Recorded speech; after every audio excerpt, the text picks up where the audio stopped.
Assalamualaikum warahmatullahi wabarakatuh.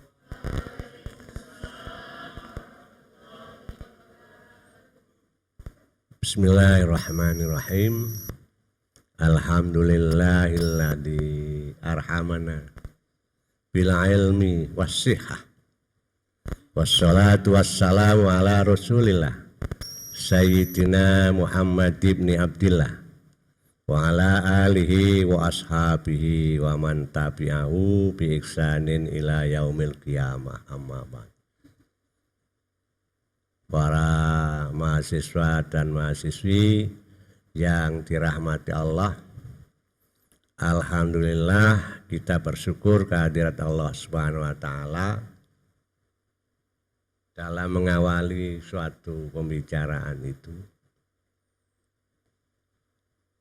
Sebaiknya tidak menggunakan bahasa kami panjatkan syukur kehadirat Allah Subhanahu wa taala. Itu kata Gus Dur. Memang Pak Syukur tidak bisa manjat sendiri sehingga harus dipanjat-panjatkan. Sebaiknya kita haturkan kehadirat Allah atas rahmat dan karunia-Nya. Karena apa? Kita ini orang berpendidikan. Jadi harus ada bedanya dengan orang yang tidak berpendidikan. Marilah kita panjatkan puja-puji syukur kehadirat Allah Subhanahu wa taala. Kurang pas bahasa itu. Kita haturkan kehadirat Allah Subhanahu wa taala atas segala rahmat nikmatnya karena kita dipertemukan di taman surga. Pendidikan itu taman surga. Kalau sudah biasa di taman surga, dengan pendidikan itu akan mengantarkan kita masuk ke dalam surga Allah Subhanahu wa taala. Salawat dan salam mudah-mudahan senantiasa dilimpahkan oleh Allah. Kami sampaikan salawat dan salam kepada Nabi kita Muhammad itu juga enggak pas. Mudah-mudahan salawat dan salam dilimpahkan oleh Allah kepada Nabi kita Muhammad Sallallahu Alaihi Wasallam yang telah memberikan tuntunan dan bimbingan kepada kita sehingga kita menjadi manusia yang manusiawi. Artinya manusia yang manusiawi ini adalah manusia yang tahu tugasnya. Manusia sebagai apa? Pada kesempatan ini alhamdulillah kita oleh Allah ditakdirkan. Kalau tidak ditakdirkan oleh Allah tidak akan mungkin ketemu kita. Adapun cara dan medianya masing-masing. Kalau tidak ditakdirkan tidak bisa ketemu. Ini semuanya adalah atas kehendak Allah. Ada yang menjawab, ini kan usahanya Pak Nur supaya Pak Nur berusaha demikian rupa, kalau Allah tidak menakdirkan tidak akan terjadi. Alhamdulillah kita ditakdirkan oleh Allah dalam pertemuan yang baik. Pertemuan taman surga. Andai kata dipertemukan dengan pertemuan yang tidak baik, maka celaka bagi kita. Umpamanya ada orang dalam pertemuan itu diisi dengan minum-minuman keras. Itu kan pertemuan yang tidak baik. Dalam pertemuan ini akan saya sampaikan tentang manusia dan segala kebutuhannya. Manusia itu dalam bahasa Arab, man itu orang. Man itu orang.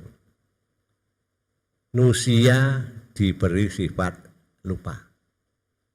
Jadi manusia tidak ada yang sempurna kalau manusia tidak punya sifat lupa.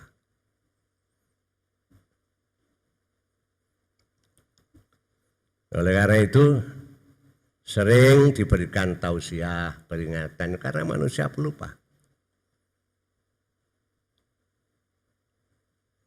Kata Allah di dalam Al-Quran, fadzakir fa inna dzikra tanfa'ul mu'minin. Ingatkanlah, sesungguhnya peringatan itu akan bermanfaat bagi orang-orang yang beriman. Kalau tidak beriman akan dibantah. Saya tidak butuh peringatan. Ngapain diperingatkan terus risih telinga saya? Itu orang yang tidak beriman. Tapi kalau orang yang berhemat didengarkan yang baik, diambil manfaat, yang tidak baik tidak diambil manfaat.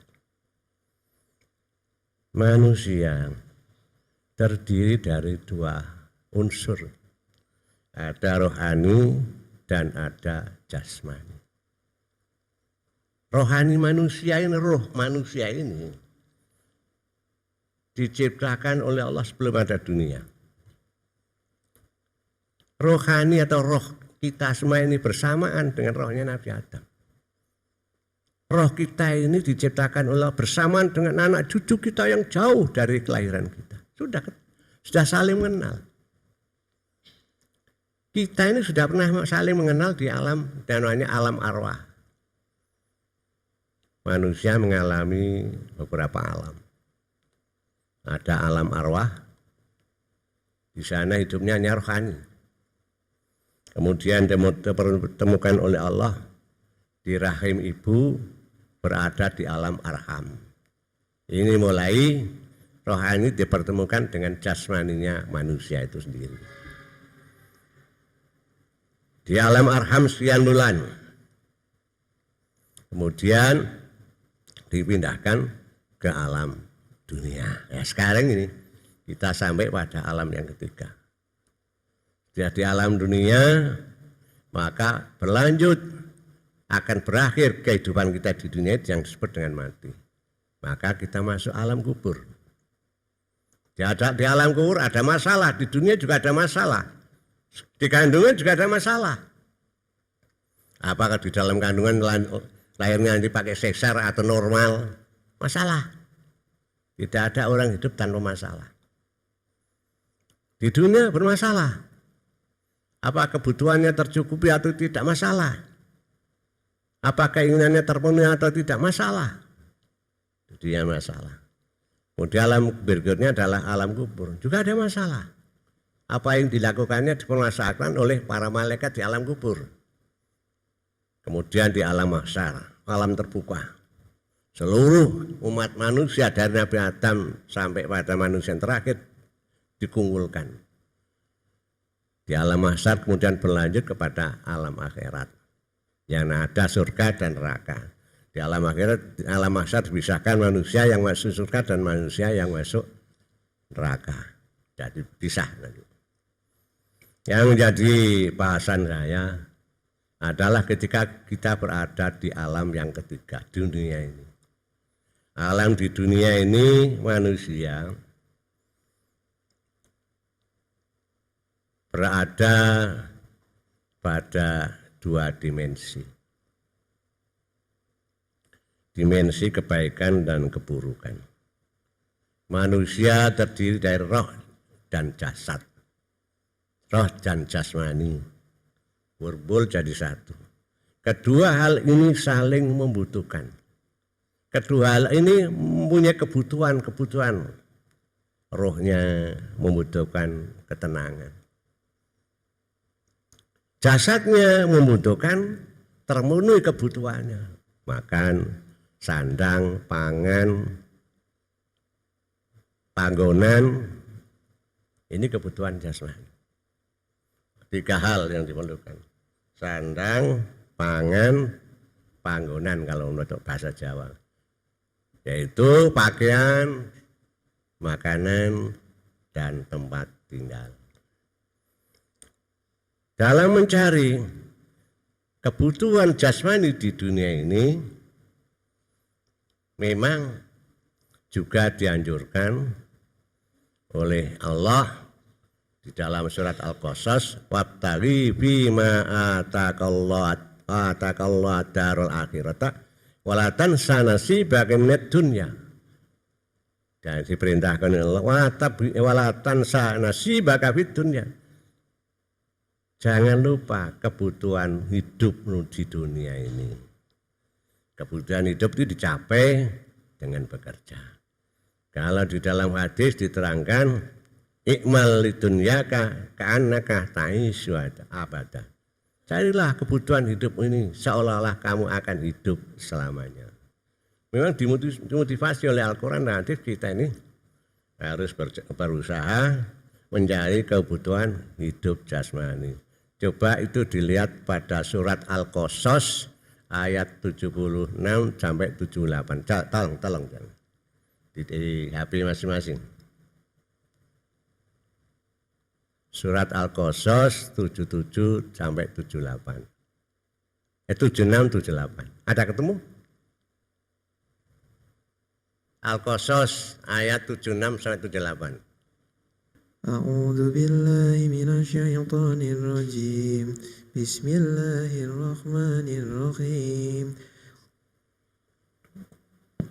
Inna Qaruna kana min qaumi Musa fabagha alaihim wa atainahu minal kunuzi ma inna mafatihahu latanu bil usbati ulil quwwah idh qala lahu qaumuhu la tafrah innallaha la yuhibbul farihin wabtaghi fima ataka Allahu ad-daral akhirata wa la tansa nasibaka minad dunya wa ahsin kama ahsana Allahu ilaika wa la tabghil fasada fil ard innallaha la yuhibbul mufsidin.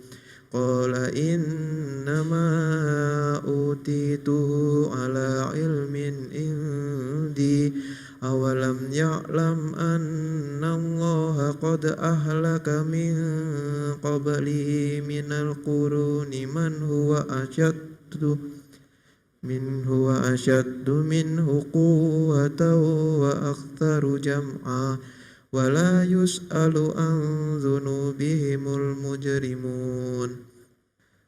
Sesungguhnya Qarun termasuk kaum Musa, tetapi dia berlaku zalim terhadap mereka, dan kami telah menganugerahkan kepadanya perbendaharaan harta yang kunci-kuncinya sungguh berat dipikul oleh sejumlah orang yang kuat-kuat. Ingatlah ketika kaumnya berkata kepadanya, janganlah engkau terlalu bangga, sungguh Allah tidak menyukai orang yang membanggakan diri. Dan carilah pahala negeri akhirat dengan apa yang telah dianugerahkan Allah kepadamu.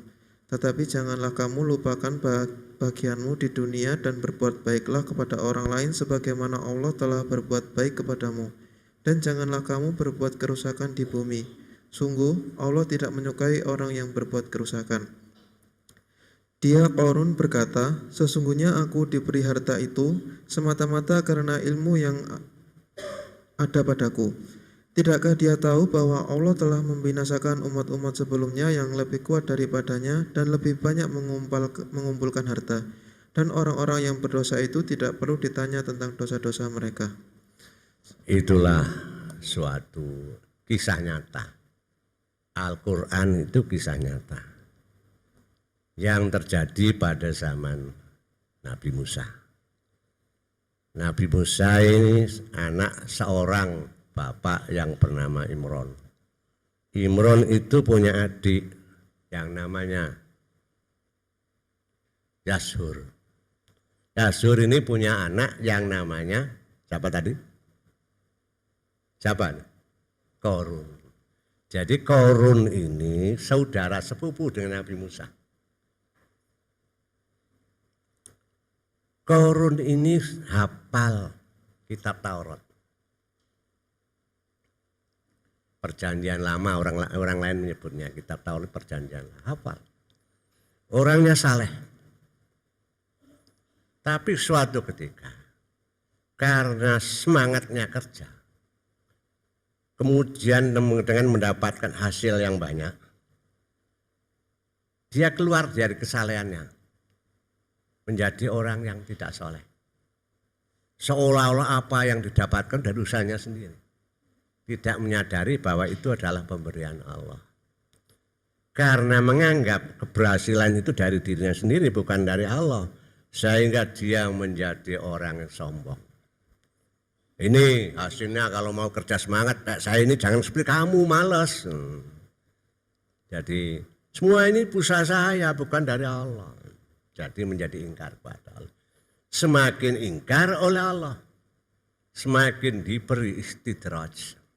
Makanya kalian jangan lupa, Saya ini sudah sholat 5 waktu, Jumatan, sholat malam dan lain sebagainya. Masih hidup seperti ini. Tuh lihat orang lain. Tidak pernah sholat malah nyembah patung. Tuhannya kadang-kadang dibersihin sendiri, setelah itu disembah. Itu kok kaya-kaya. Itu istidraj. Istidraj itu dilulu, tahu dilulu, bahasa dilulu. Dimanjakan. Apa yang diinginkan dituruti biar dia menjadi orang semakin sesat. Karena seperti itu. Karena dia tidak mensyukuri pemberian Allah dengan mudahnya mendapatkan sesuatu yang diinginkan, akhirnya menjadi orang yang sesat. Takabur, menyombongkan dirinya, tidak mengakui itu pemberian dari Allah. Kalau kalian dengar ada harta yang terpendam disebut dengan harta karun. Kemudian karena kesesatannya itu disebabkan merasa berhasil karena dirinya sendiri, tidak mengakui atas pemberian Allah, akhirnya menjadi orang yang sesat. Kekayaannya tidak ada sampai sekarang yang membandingi Qarun. Di situ disebutkan kekayaannya, kunci gudang kekayaan itu kalau dipikul 40 orang tidak kuat. Kuncinya pintu kekayaan, apa itu emas, apa kekayaan yang lain. Dipikul 40 orang tidak kuat. Saking kaya. Nah, sekarang tidak ada yang nandingi. George Soros ya kalah kaya. Luar biasa.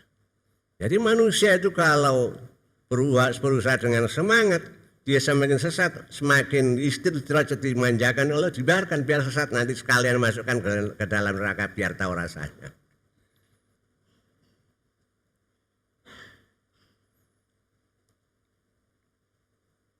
Kemudian Qarun ini dengan kesesatannya itu berkali-kali diingatkan oleh Nabi Musa sebagai saudaranya, saudara sepupu. Jangan kamu seperti itu. Nah, Qarun itu orangnya memang cocok jadi orang kaya itu. Wajahnya tampan, gagah. Jadi dilihat dari segi fisik dan rupanya pantas jadi orang kaya. Kan kadang-kadang ada orang kaya tapi orangnya jelek gitu. Ini orang jelek kok kaya, nggak pantas. Yang pantas kaya seperti Qarun itu. Nah, yang orang sombong dan ganteng, tampan rupanya, sombongnya pantas. Tapi gak ganteng, sombong. Gak pantas kan. Gak kaya, sombong. Kalau Qarun itu sombong pantas, tapi meskipun pantas menurut pandangan lahir dia, menurut Allah ya gak pantas. Menurut orang juga pada umumnya juga gak pantas. Kemudian Qarun ini dalam perjalanan hidupnya, saya katakan tadi, dulunya orang soleh. Oleh karena jangan merasa puas lebih dulu sekarang menjadi orang baik, agar selamanya baik ya belum tentu. Kadang-kadang digoda dengan harta. Harta yang melimpah menyebabkan dia lupa. Kadang-kadang karena kekurangan harta juga menjadi lupa kepada Allah. Hidupnya juga tersesat juga ada. Tapi ada orang dengan kekayaan yang melimpah semakin dekat semakin semangat ibadahnya juga banyak. Ada orang semakin kekurangan ekonomi tapi semakin mendekatkan diri kepada Allah juga semakin banyak. Contohnya Nabi Ayub itu. Semakin miskin bukan semakin jauh tapi semakin dekat kepada Allah. Kemudian berikutnya,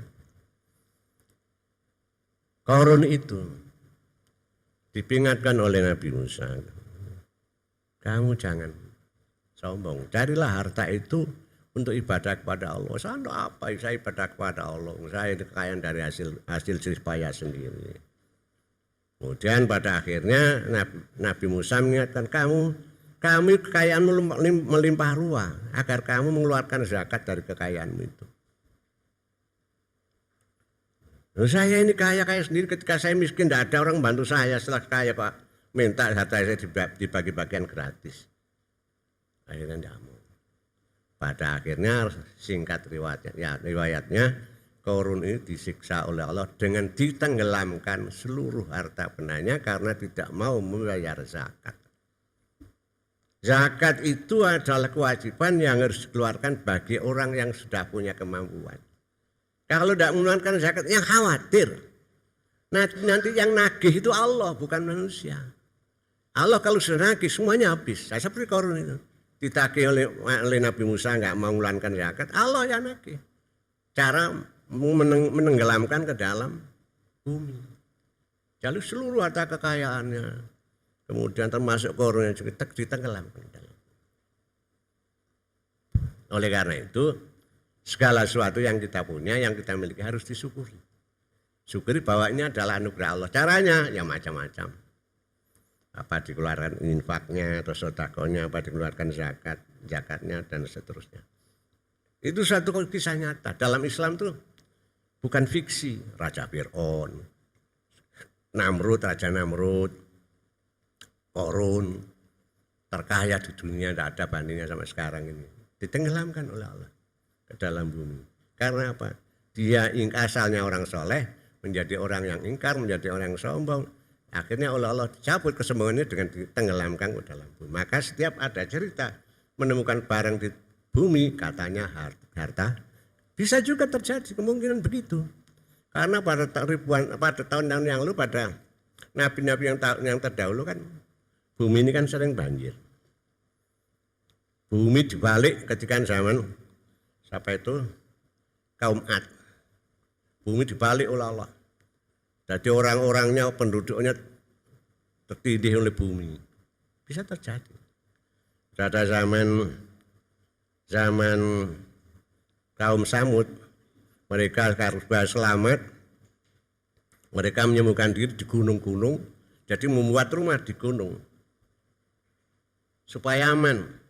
Ternyata oleh Allah dihancurkan, gunung itu hancur, kemudian manusianya hancur, lalu terbawa oleh angin. Ya mungkin saja kekayaan itu bisa sampai ke Indonesia sekarang.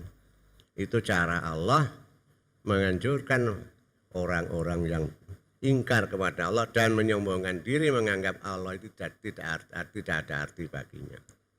Karena itu alhamdulillah kita ini jadi orang yang beriman, sehingga kita apa yang kita usahakan kita miliki ini adalah merupakan anugerah dari Allah dan kita pergunakan untuk kebaikan kita, kebaikan sama manusia. Wala tabghil fasad fil ardi. Jangan kamu membuat kerusakan. Buat kerusakan di bumi. Innallaha la yuhibbul mufsidin. Sebab Allah tidak suka membuat kerusakan di bumi. Membuat kerusakan itu ada secara langsung. Ada secara langsung, ada tidak langsung. Orang yang tidak beribadah itu samanya hal membuat kerusakan. Karena apa? Kalau sudah orang tidak beribadah, Allah akan menurunkan musibah. Maka terjadilah musibah. Sampai kalau dengar ada berita-berita yang luar biasa, ada tsunami, sampai teliti sejarahnya, ada apa kok di situ ada tsunami besar-besaran? Ada apa di situ? Mesti ada kisah. Saya pernah melakukan penelitian sampai di Aceh. Kenapa Aceh itu ditimpa tsunami? Padahal disebut dengan Aceh itu adalah Serambi Mekah. Itu dulu. Ada. Apa ya? Mengapa sampai terjadi semacam itu? Setiap terjadi musibah besar sampai selidiki, itu mesti ada sesuatu yang menyebabkannya itu ada. Ini dari perbuatan manusia karena meninggalkan. Yang kedua, ada secara langsung. Hutan dibabat habis. Kalau dulu sampean mendengar Kalimantan kerja di perusahaan kayu, sekarang tidak ada.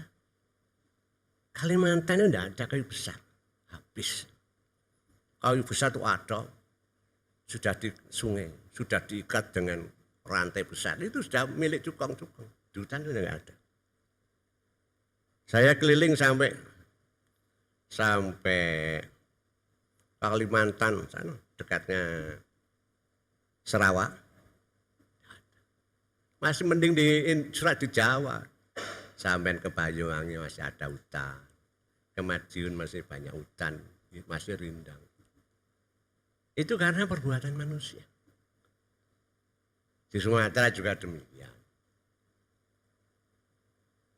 Jadi habis. Itu kan perbuatan manusia yang sehingga terjadi di mana-mana tanah longsor akibat perbuatan manusia sendiri. Itu secara langsung. Oleh karena itu kita bersyukur kepada Allah menjadi hamba Allah yang masih